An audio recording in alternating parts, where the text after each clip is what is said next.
आज के कार्यक्रम में मंच पर उपस्थित परम आदरणीय डॉक्टर करण सिंह जी,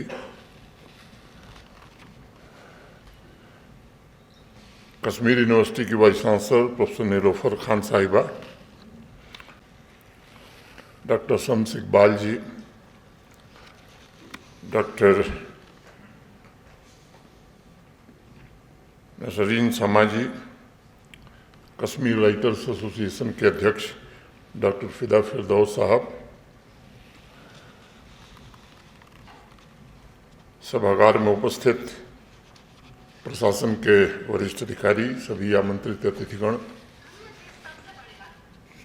देवियों, सज्जनों और नौजवान मित्रों,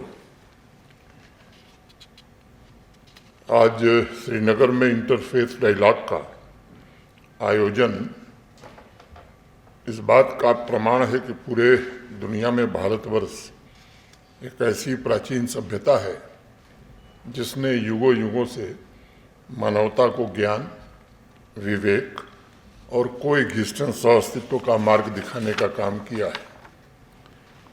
ये वह भूमि है जहाँ हर धर्म को आश्रय मिला, हर विश्वास को विकसित होने का पर्याप्त अवसर मिला और जहाँ मनुष्य को शांति तथा सद्भाव के साथ जीने की शिक्षा भी दी गई। मेरा मानना है कि भारत की पहचान सभी धर्मों के प्रति सम्मान में ही निहित है। अगर प्राचीन काल से हम देखें तो भारतवर्ष ने ऐसी मिट्टी तैयार की जिसमें प्राचीन आस्थाएं समान रूप से विकसित हो सकें।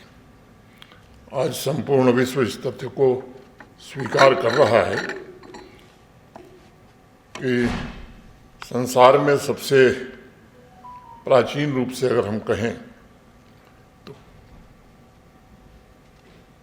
मत, आस्था, पूजा पद्धति जो भी हो या विश्वास, ये जो भारत प्राचीन भारत था, इन लोगों ने किसी पर थोपने का काम नहीं किया और जिसे अनेक नाम दिए जाते हैं। डॉक्टर करण सिंह जी ने कहा हिंदू धर्म, बहुत लोग सनातन धर्म भी कहते हैं। तो इन लोगों ने सबको स्वीकार किया, अपनाया और सभी के विकास को प्रोत्साहित भी किया और अनेक धर्मों के यहाँ आगमन के पूर्व हमारे यहाँ धर्म के बारे में जो बात कही गई, धारयति इति धर्म, माने धर्म का अर्थ है जो धारण करने योग्य है। जो धारण करने योग्य नहीं है उसे धर्म कहा नहीं जा सकता। ऋग्वेद में तो हमारे यहाँ कहा गया कि यच्चिदति सस्वताम असिंद्र साधारणस्तम, हे ईश्वर, क्योंकि तुम सभी जनों के स्वामी हो इसलिए हम तुम्हारा आह्वान करते हैं। और अभी करण सिंह जी ने जो कहा उसको मैं दोहराना चाहूँगा और आगे वहीं कहा जा रहा है कि एकम सद विप्रा बहुधा वदंती, माने सत्य एक ही है लेकिन विद्वान उसे अपने अपने ढंग से बताने का काम करते हैं। 5000 वर्ष पूर्व अथर्ववेद में ये बात कही गई कि जन्म बिभ्रति बहुधा विवाचसम नाना धर्माण पृथ्वी यथोकसम। यह पृथ्वी जिस पर विभिन्न विश्वास और चेतना के लोग एक शांतियुक्त घर के समान रहते हैं, हम सभी को सुख दें, ये बात प्राचीन काल से हमारे यहाँ कही जा रही है। तो मुझे लगता है कि सहअस्तित्व और सर्वधर्म संभाव का इतना मजबूत आधार प्राचीन भारत ने तैयार किया और यही मुख्य कारण था जिसका जिक्र आदरणीय करण सिंह जी ने किया। ईसाई धर्म हो, यहूदी हो, इस्लाम हो, पारसी परंपरा हो, अनेक धार्मिक धाराओं को भारत में एक ऐसा वातावरण मिला जहाँ वे केवल सुरक्षित ही नहीं रहीं बल्कि समृद्ध भी हुई। वैचारिक, आध्यात्मिक और सांस्कृतिक शब्दावली में मुझे लगता है कि मैं इसे भारतीयता कहता हूँ और अभी ख्वाजा साहब ने हिंदुस्तानियत कहा। और यहीं सर्वधर्म संभाव या सत्य की खोज, विविधता में एकता और वसुधैव कुटुंबकम जैसी साझा सांस्कृतिक चेतना का दर्शन भी इसी मिट्टी में पैदा हुआ है। जो हमारे प्राचीन ग्रंथ हैं, वेद और उपनिषद, ये 5000 वर्षों से भी अधिक पुरानी ज्ञान परंपरा के प्रतीक हैं और इन सभी ग्रंथों में बराबर सामंजस्यपूर्ण जीवन का संदेश ही दिया गया है। मानवता को ये शिक्षा दी गई है कि विभिन्न आस्थाओं के लोग एक दूसरे के विश्वासों का सम्मान करते हुए एक साथ रहें। हम मनुष्यों में न कोई बड़ा है और न ही कोई छोटा है। हम सब आपस में भाई भाई हैं और मिलकर सौभाग्य की ओर हम आगे बढ़ते रहें। ये बात हमारे पूर्वजों ने इसी देश में कही और उसी तरह आगे भी कहा गया, एकैव मानुषी जाति, यानी पूरी मनुष्य जाति जो है वो मूल रूप से एक ही है। मैं मानता हूँ कि ये दर्शन भारतीय चिंतन की मुख्य आधारशिला है। हजारों वर्ष पूर्व हमारे ऋषियों ने ये उद्घोष किया था कि सत्य किसी एक मार्ग, एक ग्रंथ या एक विचारधारा तक सीमित नहीं किया जा सकता। सत्य अनंत है और उसकी ओर जाने वाले मार्ग भी अनेक हैं। इसलिए भारत ने कभी भी विविधता को विभाजन नहीं बल्कि एक वरदान के रूप में देखा है। उसकी छवि भारत के मुकुटमणि जम्मू कश्मीर में भी साफ तौर पर लंबे समय से दिखाई पड़ती है, जहाँ सदियों से सौहार्द और सहअस्तित्व की यह भावना जीवन का मुख्य हिस्सा रही है। सामान्य तौर पर, या मैं कहूँ कि जन सामान्य की भाषा में कश्मीरियत शब्द का इस्तेमाल बहुत होता है। उसकी चर्चा मेरे पूर्व के वक्ताओं ने भी की, लेकिन अगर वास्तव में आप देखें तो भारतीयता, कश्मीरियत या हिंदुस्तानियत, तीनों को मुझे लगता है अगर विचार करेंगे तो तीनों एक ही तरह के शब्द हैं या एक ही शब्द हैं। ये अलग अलग नाम दिए गए हैं और जो मूल भावना का प्रतीक इसमें यही है कि ये हमने प्राचीन काल से ही सीखा हुआ है। सभी धर्मों, संस्कृतियों और परंपराओं के प्रति समान सम्मान की भावना रखना। भारतीयता या कश्मीरियत केवल सांस्कृतिक पहचान नहीं बल्कि ये कोएग्जिस्टेंस का सबसे बड़ा दर्शन है, सहअस्तित्व का दर्शन है। 12वीं 13वीं शताब्दी में जब यहाँ इस्लाम का प्रसार हुआ, अनेक सूफी संत, इस्लाम के विद्वान यहाँ आए और उस समय भी भारत भूमि में ऐसी संस्कृति उन्होंने देखी जो प्रेम, करुणा और समभाव पर आधारित थी। और अनेक विद्वानों ने वेद, उपनिषद या बौद्ध धर्म, जैन धर्म की समरसता को सीखा। और यही नहीं, संस्कृत में जो ज्ञान मौजूद था उन तमाम भंडारों का अरबी में अनुवाद भी अनेक विद्वानों ने यहाँ किया, कराया।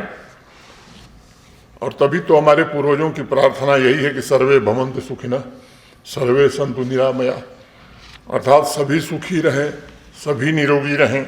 ये प्रार्थना मुझे लगता है कि और किसी दूसरे देश में किसी ने सुनी नहीं होगी। एक धर्म, एक मजहब के लिए नहीं है, पूरी मानवता के लिए।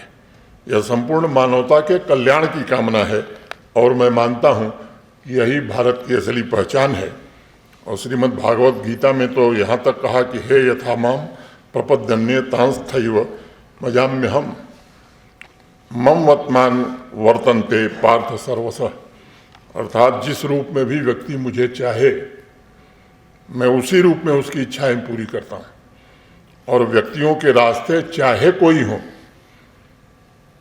वे मेरे ही मार्ग पर चलते हैं। चाहे हिंदू बन करके चलिए, चाहे इस्लाम ग्रहण करके चलिए, या सिखिज्म अपना करके चलिए, या ईसाई बन करके चलिए। इतिहास पर अगर नजर डालें तो मुझे लगता है इतिहास गवाह है, जब दुनिया के अनेक भागों में यहूदी समुदाय का बहुत उत्पीड़न हो रहा था, तब उन्हें केरल में भारत ने सुरक्षित स्थान दिया। पारसी समुदाय की बात आदरणीय कर्ण सिंह जी ने की, जब वो अपने मूल स्थान से विस्थापित हुए तब उन्हें भी हिंदुस्तान ने ही अपनाया गुजरात में।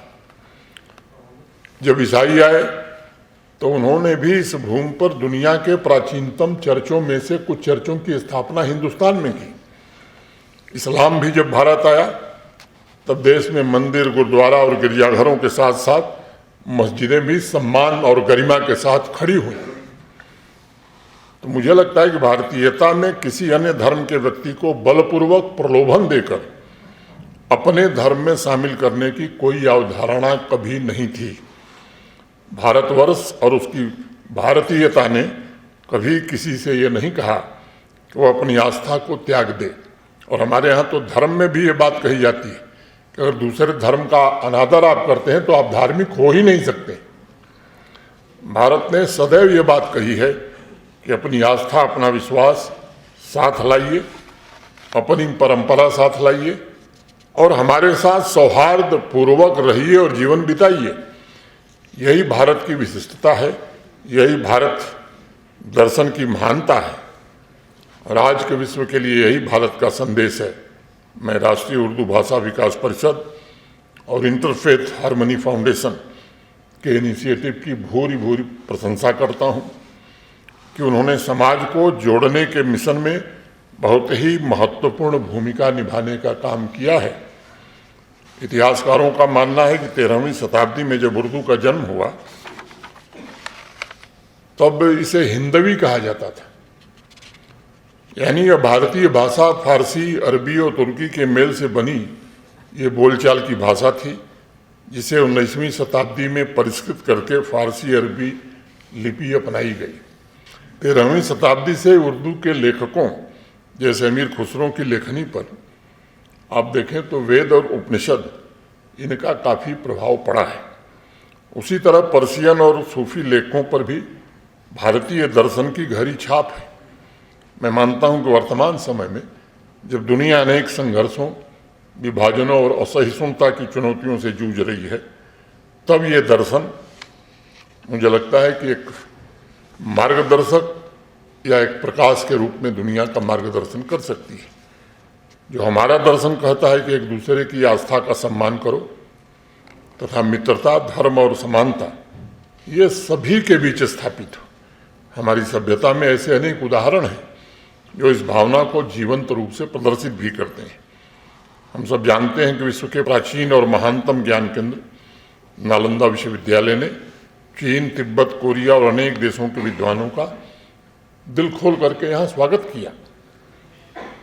वहाँ किसी ने अपनी आस्था बदलने को कभी कहा नहीं, बल्कि वहाँ केवल ज्ञान के आदान प्रदान पर ही बल दिया गया। मुगल शासक अकबर ने भारतीय समन्वय की भावना से प्रेरित होकर विभिन्न धार्मिक परंपराओं के श्रेष्ठ तत्वों को एक साथ जोड़ने का प्रयत्न इसी देश में किया। वो संत कबीर ने हिंदू और मुस्लिम पहचान से ऊपर उठकर मानव एकता का एक संदेश पूरी दुनिया को दिया। गुरु नानक देव, योगिनी ललेश्वरी, नंद ऋषि, इन सभी ने सभी की आस्थाओं के सम्मान और मानवता का संदेश देकर इस सर्वधर्म संभाव परंपरा को आगे बढ़ाने का काम किया है। पूरे देश में जो कश्मीर की धरती है, ये सर्वधर्म संभाव और आपसी भाईचारे का सर्वोत्कृष्ट उदाहरण इसने प्रस्तुत किया है। सभी धर्मों का सम्मान कश्मीर की समृद्ध परंपरा रही है। कश्मीरियत की भावना, ऋषि सूफी परंपरा, साझी विरासत, सभी धार्मिक स्थलों और त्योहारों का आदर सम्मान, ये जम्मू कश्मीर की असली पहचान है। वो माता वैष्णो देवी हो, बाबा अमरनाथ हो, दरगाह हजरत बल हो, गुरुद्वारा छठी पातशाही हो, सेंट ल्यूक चर्च हो, सभी समुदायों के लिए गहरी श्रद्धा और सम्मान के ये केंद्र हैं। ललदेद और शेखुल आलम, मीर सैयद अली हमदानी, बुलबुल शाह, मखदूम साहिब ने सांप्रदायिक सद्भाव और आध्यात्मिक शांति को बहुत ही बढ़ावा दिया। अब कल मुहर्रम पूरे उत्साह से सफलतापूर्वक यहाँ मनाया गया। मैं भी कल उस जलसे में शामिल था, मैं भी गया था। और आज शाम को इसी सभागार में अमरनाथ जी की यात्रा सकुशल कैसे होगी, 4 बजे से इसी सभागार में बैठक भी है और कश्मीर के हर एक खित्ते से, कश्मीर के हर एक स्थान से उसमें बड़ी संख्या में लोग आएंगे। यही कश्मीरियत, यही जम्मू कश्मीर की वास्तविक खूबसूरती है। यह ध्यान देने की जरूरत है कि ललदेद ने क्या कहा था।